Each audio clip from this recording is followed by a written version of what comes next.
గాంధీభవన్లో CLP నేత బట్టి విక్రమార్క మాట్లాడారు. పాలకులు ప్రజల బాగోగుల గురించి ఆలోచించాలి, కానీ రాష్ట్ర ప్రభుత్వం బలహీనమైన వర్గ ప్రజలు ఏమైనా పర్వాలేదనుకుంది. దళిత, గిరిజన, మైనార్టీ బలహీన వర్గాలు 92% ఉన్నారు.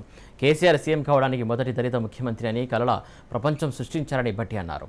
దళితులకు 3 ఎకరాల భూమి, దళిత బంధు ఇస్తామన్నారు.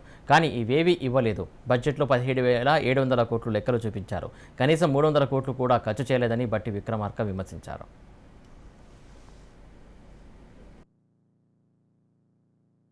మీరు ముఖ్యమంత్రి కావడానికి రాష్ట్రంలో తెలంగాణలో మొట్టమొదటి దళిత ముఖ్యమంత్రిని చేస్తానని చెప్పి ఒక కలల ప్రపంచాన్ని సృష్టించారు.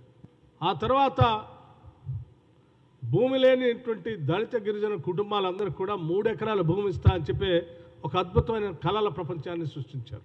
దానితో పాటు మూడవది దళిత బంధు ఇస్తా అని చెప్పి ఇంకొక కలల ప్రపంచాన్ని సృష్టించారు.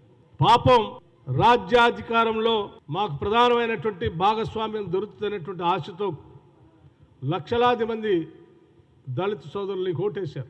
మా ముఖ్యమంత్రి పదవి వస్తున్నటువంటి ఆశతో నిన్ను పల్లకిలో పెట్టి మోశారు. లక్షలాది మంది భూమి లేని నిరుపేద దళిత కుటుంబాలు 3 ఎకరాల భూమి వస్తుందనే ఆశతో పెద్ద ఎత్తున నీకు ఓట్లేశారు. ఆ తర్వాత నువ్వు ప్రతి కుటుంబానికి 10 లక్షల రూపాయల వరకు దళిత బంధు ఇస్తారంటే 10 లక్షల రూపాయల ఆశపడి ఇంకా పెద్ద ఎత్తున కొన్ని ఓట్లు వేయటం కోసం ప్రయత్నం చేశారు. కలల ప్రపంచంలోకి నెట్టివేయబడ్డారు. కానీ దళిత ముఖ్యమంత్రి ఇవ్వలే. మీరు 3 ఎకరాల భూమి పంచలే.